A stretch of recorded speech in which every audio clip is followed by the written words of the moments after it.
예수님의 이름으로 기도드리옵나이다. 아멘. 할렐루야.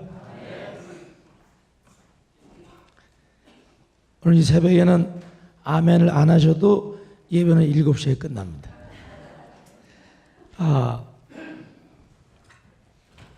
이 현치 않은 강사가 이런 걸 씁니다. 제가 그림 하나 그리려고 그러는데요. 무슨 그림 그릴 줄 아시죠? 소경이 육에 속한 사람, 하나님하고는 아무 상관없는 사람이에요. 알 수도 없고 알려고 하지도 않는 사람. 본질적으로 영원한 멸망을 받아야 할 사람. 그것은 죄를 지었기 때문이 아니라 죄인이기 때문에, 죄인으로 태어났기 때문에, 영이 죽어서 태어났기 때문에 누구든지 본질적으로 영원한 멸망을 받게 되어 있습니다. 아멘? 그런데 주님께서 그런 여러분과 저를 십자가에 못 박혀 피 흘려 주심으로 구원해 주었습니다. 하나님 말씀대로 주 예수를 믿어라. 그래야만 너와 네 집이 구원을 얻으리라. 내가 구원받으면 나만 구원받는 게 아니에요. 우리 가족이, 우리 주변에 있는 모든 사람이 그리스도로 하나님의 자녀로 변화될 줄로 믿습니다. 아멘. 근데 하나님께서는 우리 영혼만 구원하시기 위해서 십자가에 당신의 아들을 못 박으신 것이 아니라 우리가 이 땅에 사는 동안에 넉넉히 날마다 승리하며 풍성한 삶을 누리도록 만들어 주셨습니다. 이 아멘 하시죠. 근데 제가 이 그림을 그릴 때 요거를 점선을 찍어요. 이 점선이 실선이 되면 제 설교는 마칩니다. 아멘. 오늘 제가 여러분과 함께 말씀을 나누고 싶은 것은 뭐냐면, 그러면 하나님이 왜 나를 만나주시고 나를 찾아오셔서 영원히 멸망받을 나를 하나님의 자녀로 거듭나게 하시고 때마다 일마다 다 셀 수 없는 수많은 복으로 내 삶을 채워주셨느냐, 모든 것을 밝히보는 하나님의 사람으로 만들어주셨느냐, 그 이유에 대해서 왜 나를 먼저 구원해 주셨는지 그걸 여러분과 제가 함께 생각해 보려고 합니다. 왜 주님이 나를 여기까지 인도하셨는지. 신명기 28장에 보면 하나님 말씀을 듣고 그 말씀을 마음에 새기고 그 말씀대로 살면, 순종하면 하나님께서 세계 모든 민족 위에 뛰어나게 하십니다.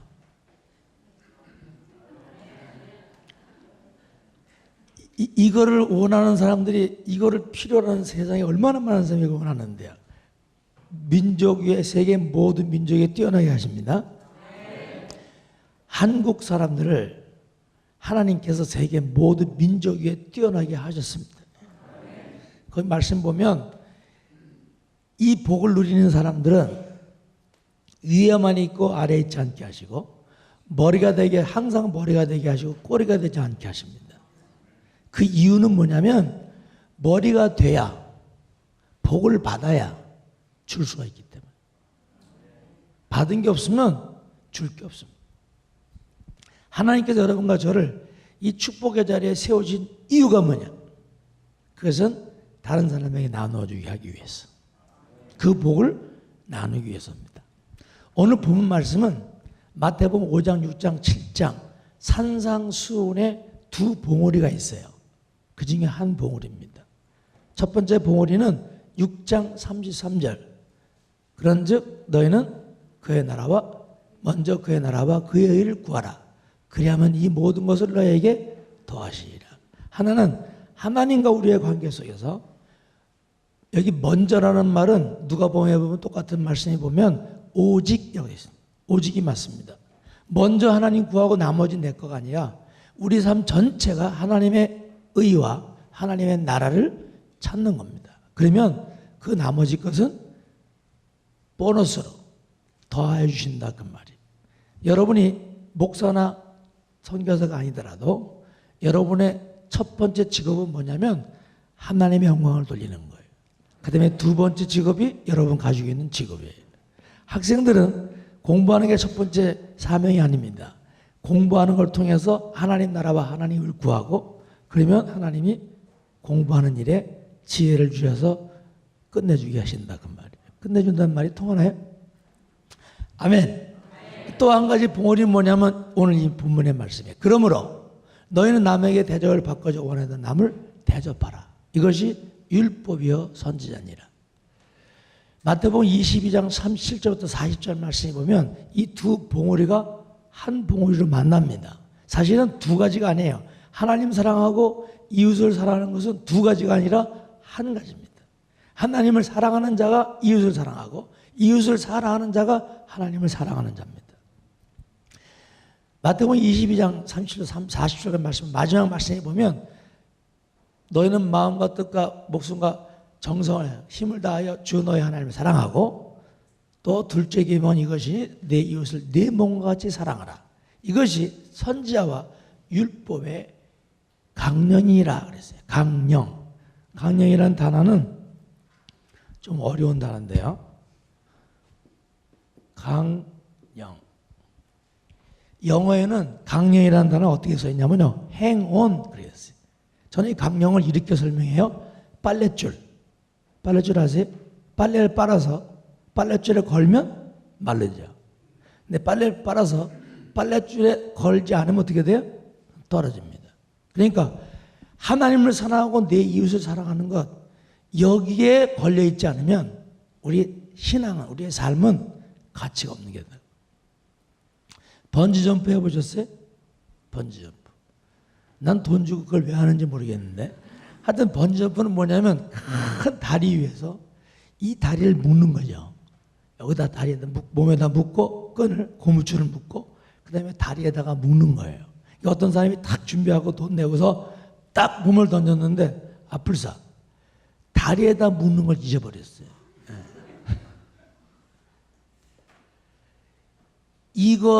이게 강령이에요. 우리의 신앙이 우리의 삶이 여기에 묶여있지 않으면 나는 잘하는 줄 알고 있었는데 결국은 떨어지는 거예요. 이게 강령입니다. 근데 이 말씀은 손 대접을 잘해라. 다른 사람을 대접을 잘하라. 그런 차원이 아닙니다. 그것도 물론 잘하셔야 돼. 근데 그런 차원이 아니고 이 말씀은 어떤 말씀이냐면요. 다른 사람이 내게 그렇게 해주기를 원하는 내가 그 사람의 입장이 돼서 이렇게 나를 좀 해줬으면 좋겠다는 생각이 있으면 내가 다른 사람을 그렇게 하려는 겁니다. 세계 모든 종교와 사상과 철학에는 이와 비슷한 가르침이 있습니다. 저는 기독교를 종교라고 생각하지 않습니다. 그러나 비교하기 위해서 이 말씀이 얼마나 귀중한 것을 설명하기 위해서 비교한다면 유대교는 한 힐렐이라는 학파가 있고 샴마이라는 학파가 있는데 힐렐 학파 랍비인 힐렐에게 이방인이 와서 이렇게 말했어요. 자기가 한쪽 다리를 들고 있는 동안에 유대교가 뭔지 가르쳐주면 자기가 개종하겠다. 그래서 이렇게 힐렐 랍비가 이렇게 유대교를 설명했습니다. 내가 다른 사람에게 그렇게 대우받고 싶지 않은 것을 다른 사람에게 그렇게 대우하지 말아라. 이것이 율법이요. 그 외에는 다 주석이니라 그랬어요. 하지 말아라. 불교에서는 자비라고 그래요. 자비. 석가모니께서 자비를 어떻게 설명하냐면요. 내가 다른 사람이 너를 죽는 자리에 놓기를 원치 않는 것처럼 다른 사람을 죽는 자리에 놓지 말아라. 유교의 자공이란 제자가 와서 공자에게 자비, 어질다는 게 뭡니까? 인이 뭡니까? 물어봤을 때 이렇게 대답했어요. 내가 다른 사람을 너에게 그런 부당한 자리에 놓지 않기 원하는 것처럼 다른 사람을 부당한 자리에 놓지 말아라. 상식이에요, 상식. 상식적인 삶을 말합니다. 여러분, 신호등은 누구를 위해서 있는 거예요? 나와 다른 사람을 위해서 있는 거죠. 빨간불은 뭐예요? 여러분 그렇게 알고 계시죠. 근데 도미니카는 그렇게 알면 안 됩니다. 빨간불은 천천히 지나가라는, 조심해서 지나가라는, 파란불 때는 더 조심해서 지나가라는. 이번에 아주 제가 이걸 철저하게 경험했어요. 한 2달 전에 우리 새로운 한국에서 오신 전사님이 있는데 그 전사님이 운전을 하고 제가 옆에 타고 우리 집사람은 뒤에 타고 그래 대신방을 하고 밤 9시 반쯤에 이제 집으로 가는 거예요. 그런데 빨간불이에요. 우리 전사님은 잘 모르니까 쓴 거예요. 제가 그걸 생각을 못하고 핸드폰 가지고 전화하느라고 그게 빨간불인지 이걸 생각을 못한 거죠. 그냥 아무 생각 없이 전화 통화하고 있는데 집사람이 난리가 났어요. 그래서 보니까 우측에 딱 보니까 오토바이 두 사람이 오토바이를 타고 왔는데 뒤에 앉은 사람이 제가 딱 보는 순간에 마지막 총알을 장전하는 거예요. 자기 권총에. 딱 하더니 저한테 딱 겨누는 겁니다.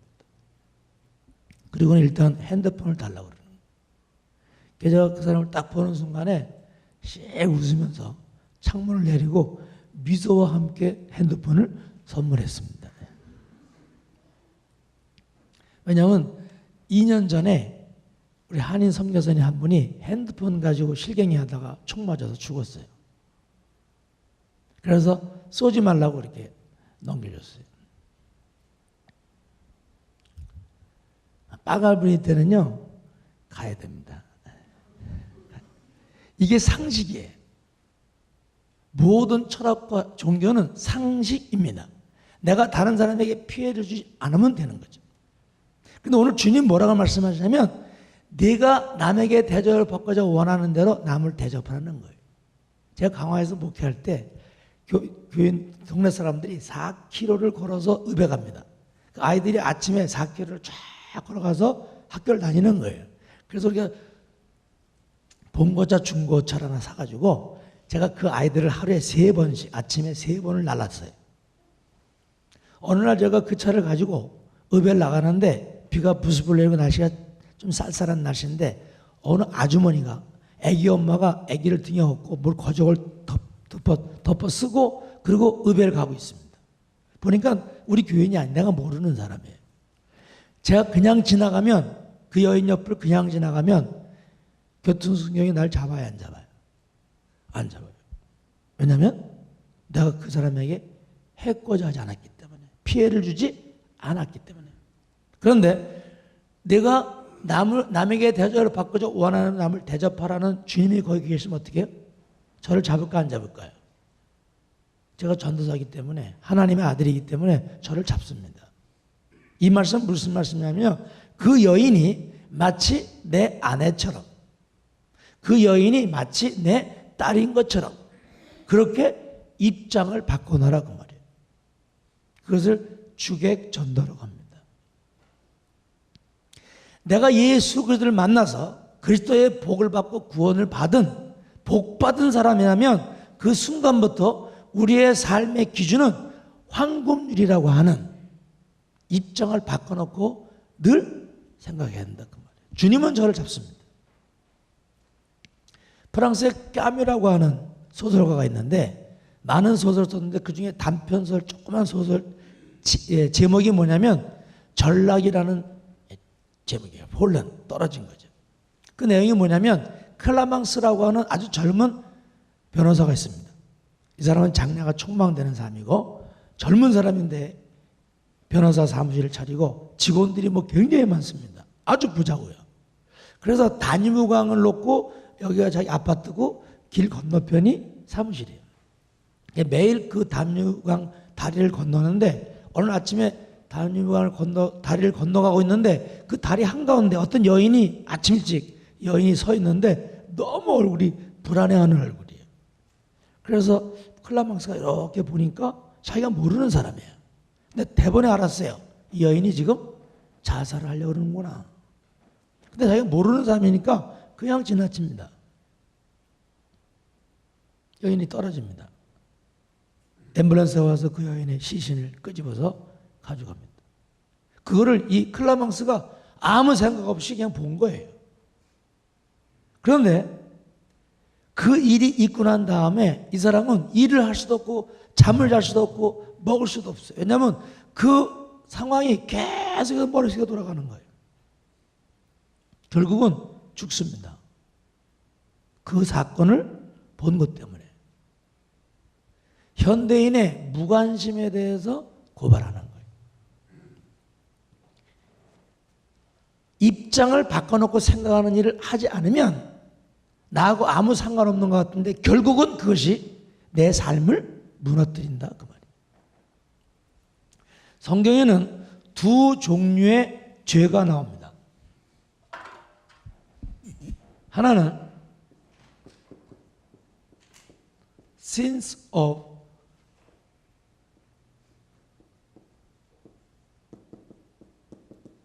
commission.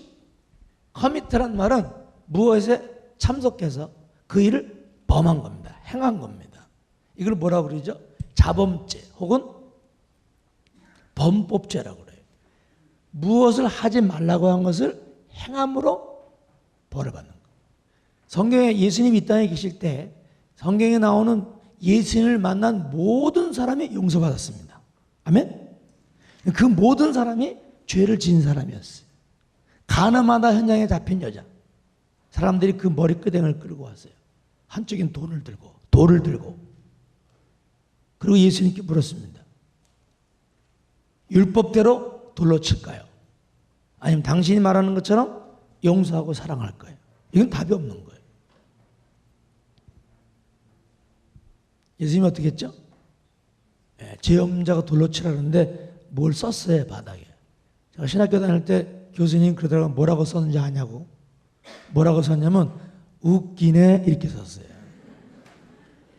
왜냐하면 이 여인은 들킨 죄인이에요. 근데 참 재밌는 거는 간음은 남자 여자가 하는 거잖아요. 근데 남자는 안 잡았어요. 왜? 남자는 그 지역에 유력한 사람이에요. 높은 사람이에요. 이 여자만 끌고 온 거예요. 그 예수님이 웃겨. 그리고 말씀하시기를 돌 없는 자가 쳐라. 돌 없는 자가 쳐라. 나이 많은 사람부터 다 갔습니다. 예수님 뭐라고 말씀하세요? 너를 정죄하는 자가 없느냐? 없습니다. 나도 너를 정죄하지 않겠다. 가서 다시 범죄하지 말아라. 죄 용서받은 사람 중에 특별히 여러분 기억하는 분 계세요? 두 강도 중에 한 사람. 십자가가 몇 개가 섰죠? 3개가 섰어요. 그런데 마태복음 27장 44절에 보면요. 강도들도 예수님을 비난했습니다. 이 십자가 형벌은 어떻게 진행이 되냐면 십자가를 죄수가 들고 동네를 다 돌아요. 예루살렘을. 사람들이 그걸 보고 범죄하지 않게 하기 위해서. 그리고 형장에 가면 구덩이가 파져 있습니다. 십자가가 눕혀지고 거기에 죄수를 못 박아요. 그리고 묶어요, 팔다리를. 왜냐하면 그 무게에 의해서 찢어지니까, 떨어지니까. 그리고 그 십자가를 구덩이에 탁 넣습니다. 그때가 가장 고통스러운 순간이에요. 그게 땅 하는 십자가가 세워지는 순간에 온몸이 찢어지는 그런 고통을 당하는 거죠. 그런데 세 십자가가 세워졌어. 예수님이 십자가가 세워졌고 양쪽에 두 강도가 십자가에 못 박혔습니다. 그 두 강도는 못 박히는 그 순간까지 예수님을 공격했어요. 강도들이라고 했으니까. 그런데 십자가에 세워진 다음에 예수님이 그 가장 고통스러운 순간에 뭐라고 하나님께 기도하냐면 아버지여 저들의 죄를 용서하여 주옵소서. 저들이 하는 일을 무슨 일을 하는지 알지 못합니다. 그 소리를 한쪽편 강도가 들었습니다. 그때 강도가 마음을 바꿨어요. 이분은 정말 하나님의 아들이구나. 메시아구나. 그래서 십자가에 못 박힐 때까지도 악한 자가 십자가에 못 박혀서 주님께 고백합니다.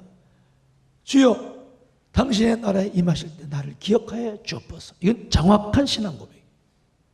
나는 내 인생을 이렇게 살았습니다. 마땅히 내 벌을 받고 있는데 주님 당신이 내 죄를 대신 받으시는군요. 그리고 예수님을 구주로 고백합니다. 예수님 뭐라고 그러시죠? 오늘 밤 내가 나와 함께 낙원에 있으리라. 우리 천국 가면 인터뷰할 사람이 참 많아요. 특별히 이 강도는 꼭 인터뷰를 하셔야 돼. 어쩌면 그렇게 아주 그냥 just moment에 딱 주님. 거기 못 박힐 때가 십자가에 달릴 때까지도 악한이었는데 거기서 예수를 믿고 구원받는 거죠. 이게 sense of commission이에요.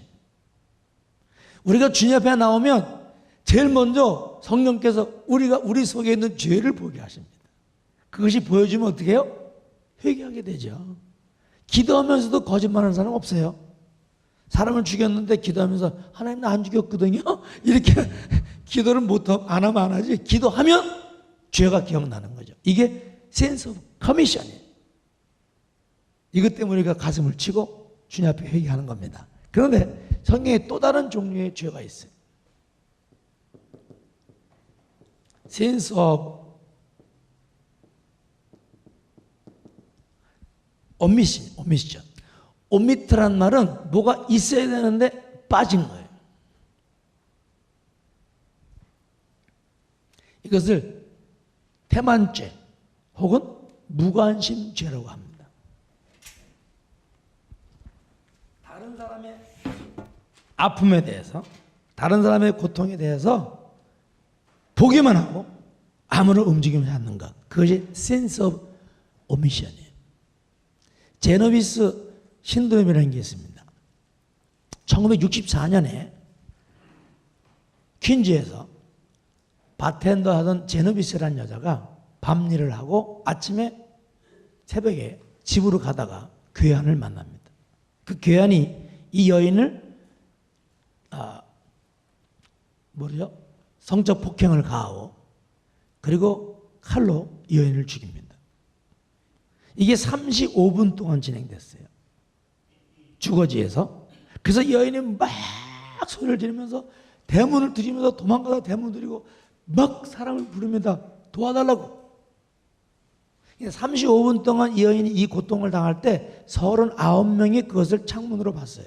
근데 아무도 아무 일도 하지 않았습니다.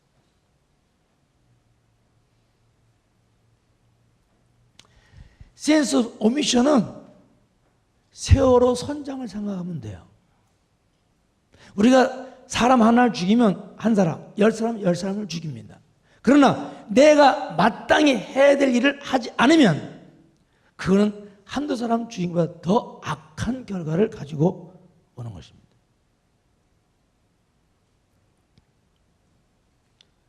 성경에 보면 용서받지 못하는 죄가 있어요. 우리 한번 마태복음 12장 31절 보십시다. 마태복음 12장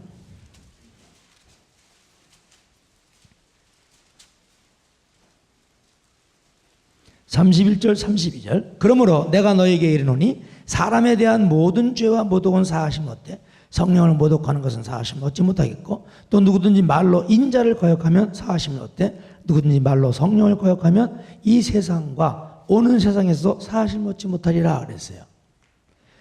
어떤 죄도 용서받지 못하는 죄가 없습니다. 근데 여기 용서받지 못하는 죄가 있어요. 인자를 거역하는 것. 인자가 누구죠? 하나님의 사람, 예수님이에요. 예수님을 거역하는 것은 용서를 받아요. 그런데 성령을 회방하고 성령을 거역하는 죄는 이 세상에도 용서받지 못하고 저 세상에서 하나님 나라에서도 용서받지 못해요. 이게 무슨 죄길래 이거는 용서 못 받을까요? 성령을 회방하는 죄, 성령을 거역하는 죄. 그 죄가 무슨 죄인지 아세요?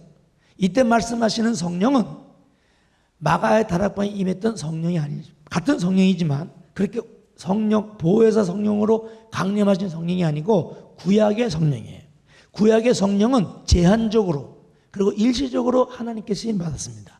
특별히 구약의 성령의 사역은 하나님의 뜻을 백성들에게 가르쳐주고 그리고 백성들의 기도를 하나님께 올려드리는 이 역할을 하셨어요. 그래서 여기서 주님이 얘기하시는 성령을 거역하는 죄는 뭐냐면 하나님의 뜻인 줄 깨닫지 못하는 거다. 그 말이에요.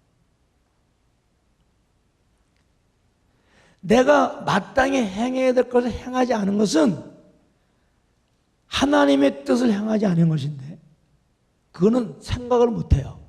자, 예를 들면요. 유대인들은 아주 목숨 걸고 하나님 말씀을 지키는 사람입니다. 그런데 예수님이 이 땅에 계실 때 단 한 사람도 유대인 중에 바리새인, 서기관, 사두개인들을 용납한 적이 없습니다. 바리새인이 누구예요? 페리스, 구별 세퍼레이트예요. 세상과 담을 쌓고 하나님만 섬기는 일에 온 생애를 바친 사람. 지금 말하면 목사님, 선교사님. 일생을 하나님께 드리는 거예요. 대부분의 바리새인들은 결혼 안 합니다. 그냥 싱글로 평생을 하나님께 드리는 사람들이에요. 그런데 한 번도 예수님은 이 사람들을 받아들인 적이 없습니다. 서기관이 누구예요? 서기관은 하나님 말씀을 베껴 쓰고 기록하고 여호와라는 단어가 나올 때마다 목욕하고 붓 빨아서 다시 쓰는 사람들이에요.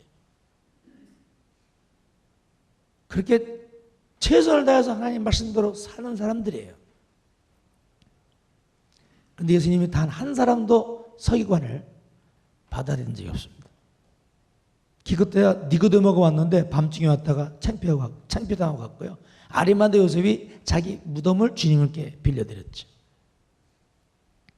그러면 도대체 이 사람들이 무슨 일을 했길래 예수님은 그렇게 저들을 무시하고, 마태복음 23장에 보면요, 바리새인과 서기관들 향해서 주님이 계속해서 공격합니다. 7번 이렇게 얘기해요. 외식하는 바리새인과 서기관들이요, 화 있을진저. 그러면서 7번을 공격해요. 마지막에 뭐라고 공격해요? 이 독사의 새끼들아. 이게 정말 욕이에요.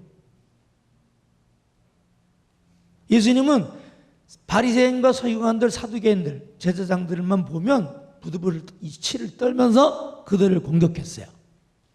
왜 그들을 공격했을까요? 이사야서에 보면 이스라엘 백성들이 바벨론으로 포로로 붙잡혀 가는 그 죄가 나오는데, 그건 우리가 생각하는 그런 죄가 아닙니다. 물론 그런 죄 때문에, 범죄한 죄 때문에 그들이 하나님의 심판을 받았지만, 이스라엘 백성의 가장 무서운 죄는 뭐냐면요, 단 한 번도 이스라엘 백성들은 자기들이 먼저 하나님께 선택받은 축복받은 백성으로서 그 외에 다른 모든 민족들을 사랑의 대상으로, 이 하나님을 전해줘서 저들도 우리처럼 구원받고 축복받는 백성으로 만드는 사랑의 대상으로 생각해 본 적이 없습니다. 남에게 대접을 하라는 말씀에 걸려 넘어진 거예요. 이 죄를 지은 사람은요, 못 느껴요. 그래서 회개할 수가 없습니다. 회개하지 않는 죄는 절대로 용서받지 못합니다. 그것이 성령을 회방하는 죄입니다.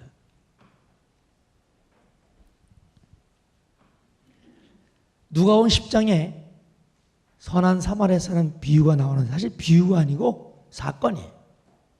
그런데 여러분 잘 아시죠? 자, 시간이 없으니까 한 사람이 예루살렘에서 여리고로 내려가다가 강도를 만났어요. 강도마다 다 죽어갔어요. 피투성이가 되고 다 뺏기고 다 벗겨져서 이 길 옆에 도랑에 처박혔습니다. 마지막 숨을 쉬고 있는 거예요. 신음하면서. 근데 거기에 누가 가죠? 제사장이 갑니다. 제사장이 여리고에서 예루살렘으로 가는 거예요. 지금 성전을 향해서. 제사장들이 예배 제사를 드리는 순서를 맞는데 전부 제비를 뽑습니다. 재수 없는 제사장은 평생 한 번도 안 뽑혀요. 아니 정말 그래요.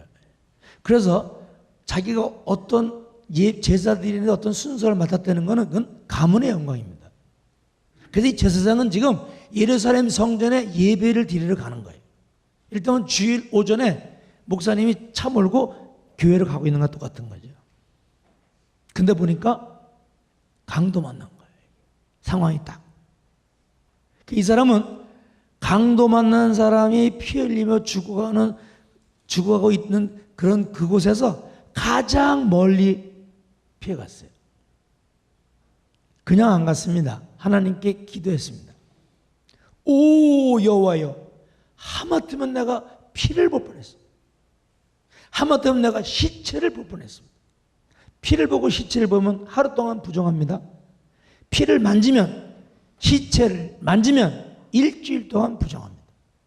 그래서 이 제사장은 종교의 이름으로, 신앙의 이름으로 그 죽어가는 사람을, 강도받는 사람을 도와줄 수가 없습니다. 뭐 하기 위해서? 하나님께 예배드리기 위해서. 그래서 이렇게 기도했어요. 오 주님, 내가 한마디면 더럽힐 뻔했습니다. 부정할 뻔했습니다. 사람이 강도 만나서 죽어가고 있는데, 신음하고 있는데 예수를 이렇게 팔아먹는 거예요. 그러니까 예수님께서 이를 부득부득 깔면서 저들을 공격한 겁니다. 레위 사람은 제사장보다 확률이 더 떨어져요.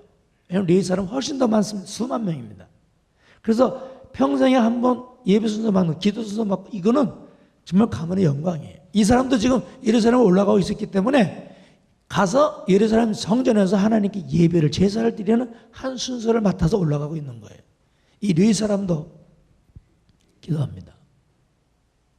오 주님, 내가 하마터면 나를 부정하게 만들어서 그 거룩한 예배 순서를 놓칠 뻔했습니다.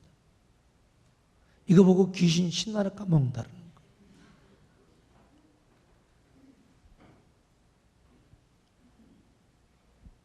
그렇게 지나갑니다. 사마리아 사람이 지나갑니다.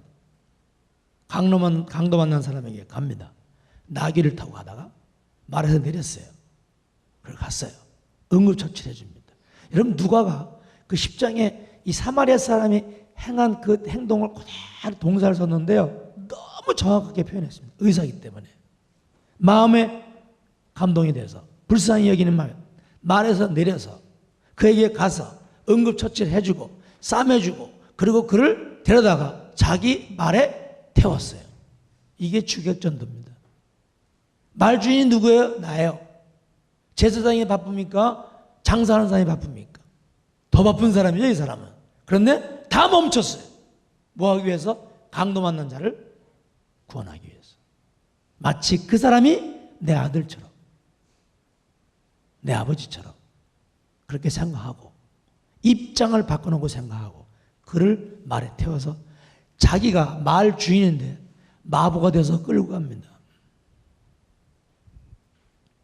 여러분, 이 비유는요, 한 율법 학사가 예수님을 공격하기 위해서 만든, 율법 학자가 주님께 나왔습니다.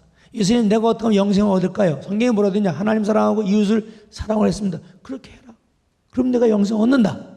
그랬더니 10장 29절에 이렇게 질문합니다. 그러면 내 이웃이 누구죠? 그 질문에 예수님이 이 사건을 얘기한 겁니다. 그리고 마지막 36절에 예수님이 그 율법 학사에게 이렇게 사실 여러분과 저에게 이렇게 묻습니다. 내 생각에는 이 세 사람 중에 제사장, 레위 사람, 사마리아 사람 중에 누가 강도 만난 사람의 이웃이냐? 저는 이 누가복음 10장에 나오는 비유를 여러 번 설교했는데 저는 그 두 질문의 차이를 몰랐어요. 29절과 36절의 차이를 몰랐어요. 근데 스페인 성경을 읽으면서 제가 설교를 준비하는데 저는 통곡을 했습니다. 제가 도미니카에 1993년 6월에 오늘이 이번 달이 딱 21년 되는데 오면서 아주 자부심 갖고 내가 하나님의 선교사, 난 선교사다 이런 자부심 가지고 왔습니다. 그래서 도미니카 사람하고 사역을 하는데 정말 도미니카 사람들이 너무너무 저를 못 살게 굴었어요. 그래서 저는 난 이 사람들하고는 사역 못하겠다. 그래서 도망간 게 쿠바입니다. 솔직히 말하는데 이걸 내가 왜 얘기했지? 네.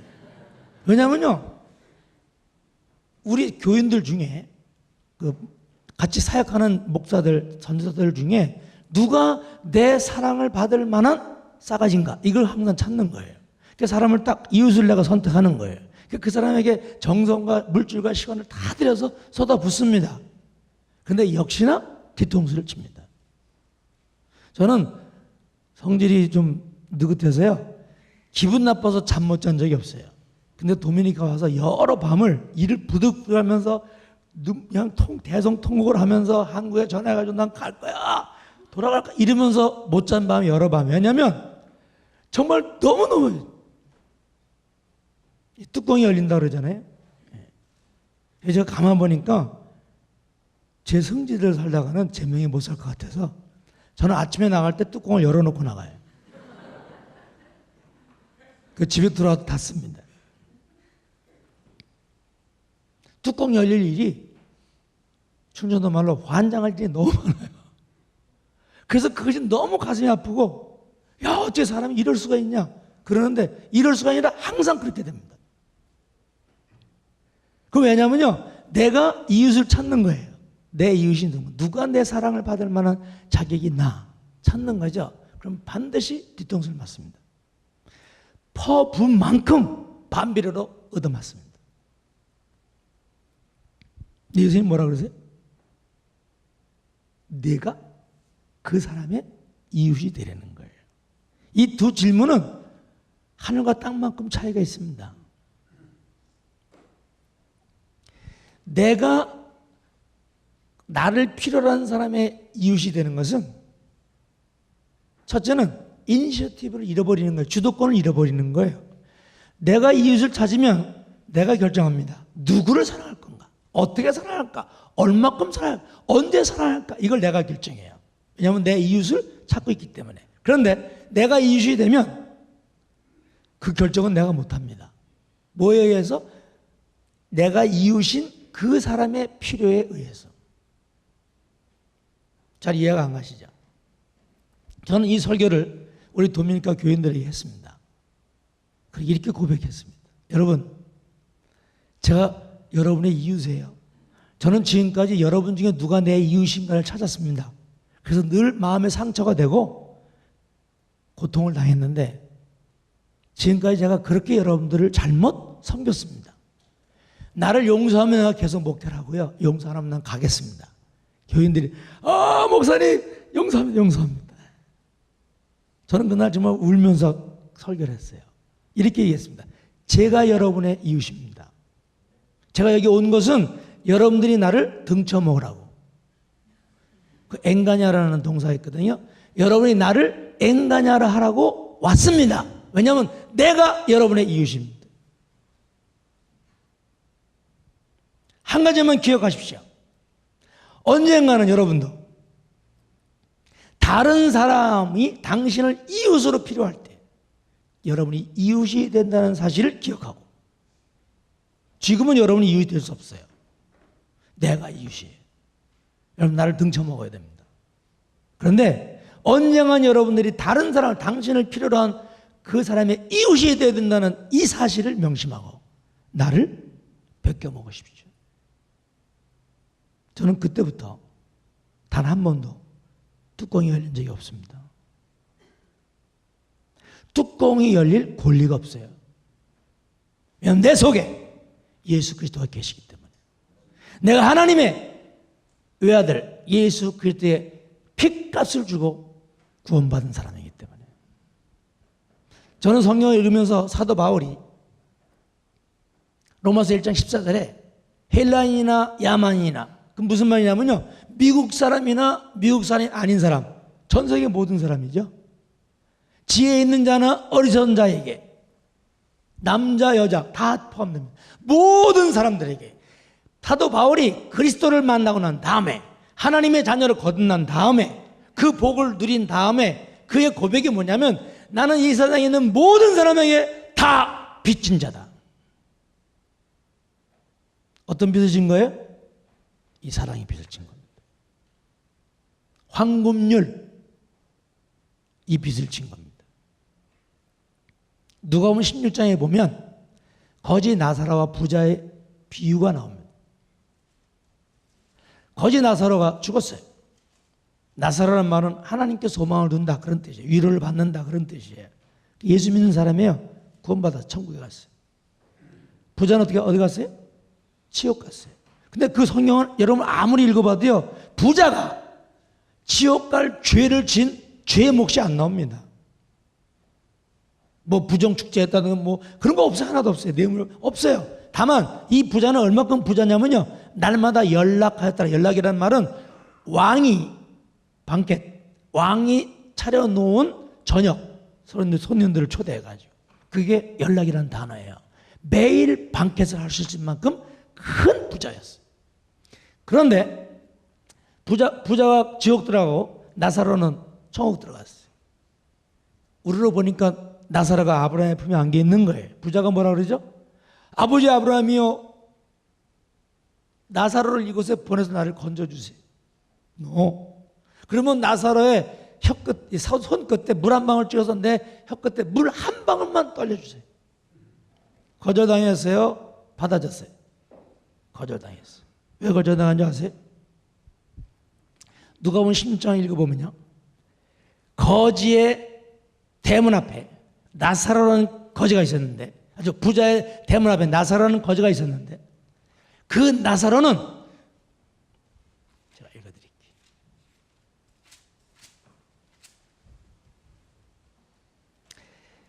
16장 20절에 그런 19절에 한 부자가 있어 자색 옷과 고운 베옷을 입고 날마다 호화롭게 즐기더라. 그런데 나사로라 이름하는 한 거지가 헌데투성이로 그의 대문 앞에 버려진 채 부자는 단 한 번도 자기 대문 앞에 있는 이 거지 나사로에게 자비를 베풀지 않았습니다. 어느 날 아주 추운 날, 갑자기 추워진 날이에요. 딱 문을 나서는데 거지 나사로가 아무것도 못 입은 채로 덜렁 떨면서 죽어가고 있어요. 부자가 야 이놈아 너 얼어 죽어 이러면, 그리고 자기 옷을 벗어서 덮어주지 않았어요. 단 한 번도 베풀지 않았어요. 그래서 물 한 모금을 못 얻어먹은 거예요. 이거는 너무 무서운 죄입니다. 버려지는 쓰레기로, 입지 않은 옷, 쓰지 않는 옷 가지고 나사로를 1000명도 살릴 수 있는 겁니다. 단 한 번도 케어하지 않았어요. 여러분과 제가 주님 앞에 설 때 황금률이라는 저울에 여러분과 제가 달립니다. 거기 매달립니다. 여러분과 제가 황금률에 제어집니다. 저는 그래서 이 황금률이 뭐냐? 바로 복음을 나누는 일입니다. 선교입니다. 선교는 흉내내는 게 아니에요. 저 사람이 나라고 생각하고 그를 베푸는 거예요. 그에게 도움을 주는 것입니다. 입장을 바꿔놓고. 저는 도미니카에 가서 선교사를 뛰면서 항상 말씀드렸죠. 자부심 갖고 우월감을 갖고 선교했어요.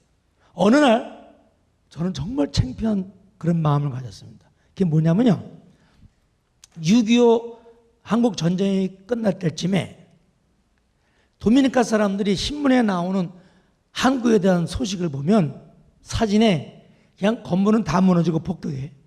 그 길에 깡통 든 거지들이, 여기 그때 계신 분들 깡통 들었던 분이 있을지도 모르겠는데 감사하게도 저는 전쟁이 끝난 날에 태어났습니다. 깡통 든 거지들이 그냥 쫙 있는 거예요. 그래서 도미니카 사람들이 그걸 보면서 이 한국 사람들 언제 사람처럼 살까? 그래서 돈을 모았어요. 16만 불을 한국에 보냈습니다. IT 사람들은 훨씬 더 잘 살았어요.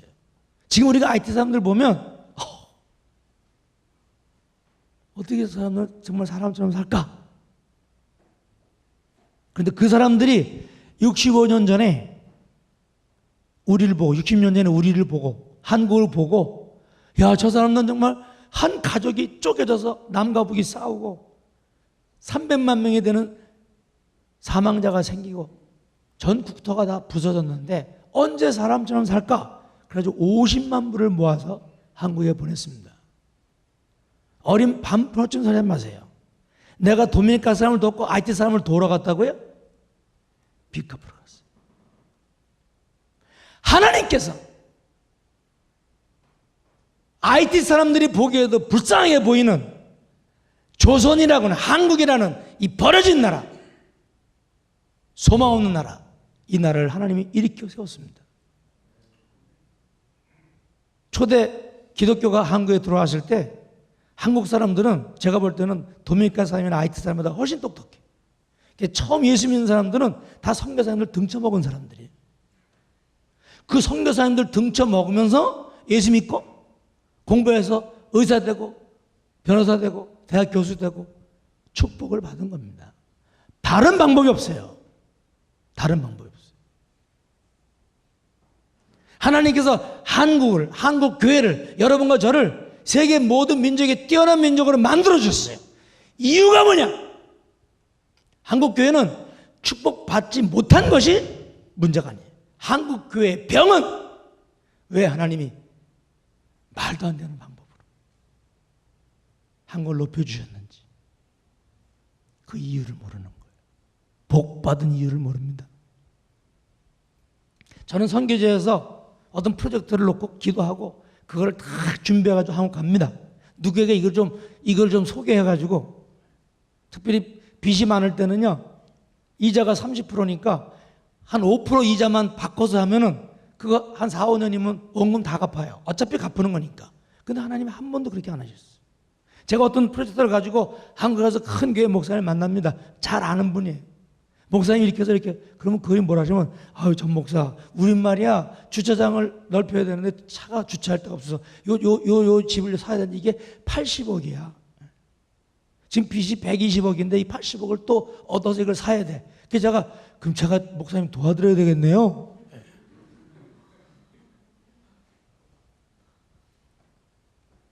교회 건물 줘요? 체육관 줘요? 기도원 줘요? 한 번도 도와줄 수가 없어요. 내가 그들의 이웃이 될 수 없는 겁니다. 저는 스쿨버스를 많이 샀거든요. 여기 와서 샀어요. 미국에 와서. 근데 스쿨버스 살 때마다 기도합니다. 하나님, 이 버스를 사가지고 한 사람이라도 영혼을 구원할 수 있으면 제가 살게요. 그럼 하나님 뭐라고 하실까? 사라. 그런 거예요. 돈 안 주고. 사라 그래요. 그러니까 차가 필요한 거는 내가 필요한 게, 저는 사실 차를 사면 다 빚이에요, 그게. 누구에게 필요하면 저 사람들에게 필요한 거예요. 그 차를 삽니다. 제가 오랫동안 운전을 했거든요, 스쿨버스를. 무면허로. 이제 한번 주일 예배 때 제가 차를 가지고 이제 아이들을 태워오는 거예요. 그게 72인승이거든요. 터진 김밥이라는 거 아세요, 여러분? 네. 때려 싣고 온 거예요. 그래서 제가 한번 이렇게 운전을 해야 돼요. 여기까지 사람이 꽉 찼으니까. 그래서 72인승에 몇 명이 탔나 내리는 선생님하고 애들을 쉬었는데 135명이 탔어요. 저는 그날 주님 앞에 감사를 드렸어요. 아버지, 한 영혼이 아니라 한 번에 135명을 태워서 복음을 듣게 하고 하나님을 예배하게 하고,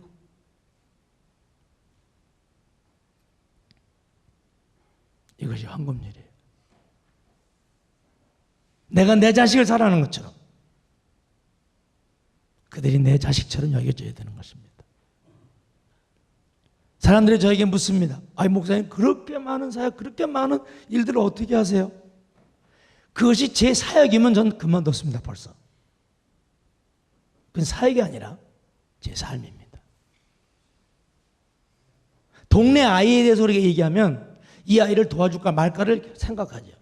근데 그 아이가 동네 아이가 아니라 내 아이면 생각할 필요가 없습니다. IT에 1000만 인구가 있는데 하나님 없이 죽어가고 있습니다. 그들이 나하고 무슨 상관이 있어요? 그거는 육에 속한 사람이 생각하는 겁니다. 만물을 밝히 보는 사람은 그 사람들의 신음소리가 들리는 거예요. 그 사람들의 아픔이 내 아픔으로 오는 거예요. 그래서 꿇어 엎드릴 때마다 그들의 신음소리가 들리는 겁니다. 하나님 나를 이렇게 축복하신 이유가 뭐냔 말이에요. 우리가 이 일을 감당하지 못할 때 센스 오브 오미션으로 말미암아 나도 죽고 내 자녀들도 죽고 축복받아서 그 축복으로 멸망하는 겁니다. 이것을 경고하는 말씀이 마태복음 7장 12절 말씀입니다. 그들의 고통은 내가 짊어져야 될 고통입니다. 이것이 성경이 우리에게 분명히 말씀하고 있는 겁니다. 창세기부터 요한계시록까지 똑같은 말씀하십니다. 내가 너를 먼저 구원하고 축복했다. 이유는 너를 통하여, 머리가 된 너를 통하여, 위에 있는 너를 통하여, 복받은 너를 통하여 그리스도 없이 죽어가는 저들에게 주객 전도되어 이 복음을 나누게 하기 위해서 우리 잠깐 기도하겠습니다. 하나님의 말씀에 의하면 여러분과 저는 빚진 자입니다. 그 빚을 갚지 않으면 열매가 없습니다. 우리가 그 빚을 갚을 각오가 되어 있지 않으면, 결단하지 않으면 그 받은 복으로 말미암아 우리가 망합니다. 왜냐하면 그 복은 고여 있으면 썩습니다. 한국 교회는 무서운 병에 걸렸습니다. 그것은 하나님께서 왜 잿더미에서 우리를, 쓰레기더미에서 우리를 일으켜주고 우리를 축복해 주셨는데 그 복을 받은 이유를 모르기 때문에. 여러분은 어떻습니까? 여러분 어느 한순간이라도 이렇게 생각해 본 적이 있습니까? 저들의 아픔이 내 아픔이고 저들의 고통이 내 고통으로 여겨진 적이 있습니까? 오늘 주님은 이 말씀을 통하여 우리의 눈을 열길 원하십니다. 우리의 마음을 열길 원하십니다. 우리의 손을 벌리길 원하십니다. 그리고 우리의 한 발짝 앞으로 나가서 그들에게 이 사랑을 나누어 주길 원하십니다. 왜냐하면 여러분과 저는 복 받은 사람이기 때문에. 우리 이 시간 잠깐 통성으로 기도하시고 각자 기도하시다가 돌아가시는데 다른 기도하지 마시기 바랍니다. 나는 무엇을 했나? 내 관심은 무엇인가? 우리 교회의 관심은 무엇인가? 우리 가정의 목적은 무엇인가? 오늘 황금률을 가지고 여러분의 삶을 체크해 보시기 바랍니다. 그리고 오늘 이 시간 주님 앞에 여러분의 삶을 드리시기 바랍니다. 저들의 고통이 내 고통이 되고 저들의 아픔이 내 아픔이 되어서 주님 이 일을 위하여 내 삶이 드려지기를 소원합니다. 하나님 나를 써주시옵소서. 주님 나를 용서하여 주옵소서. 가장 이기적인 삶을 사는 나였습니다. 가장 이기적인 삶을 산 사람이 나였습니다. 주님 나를 받아주시고 용서하여 주옵소서.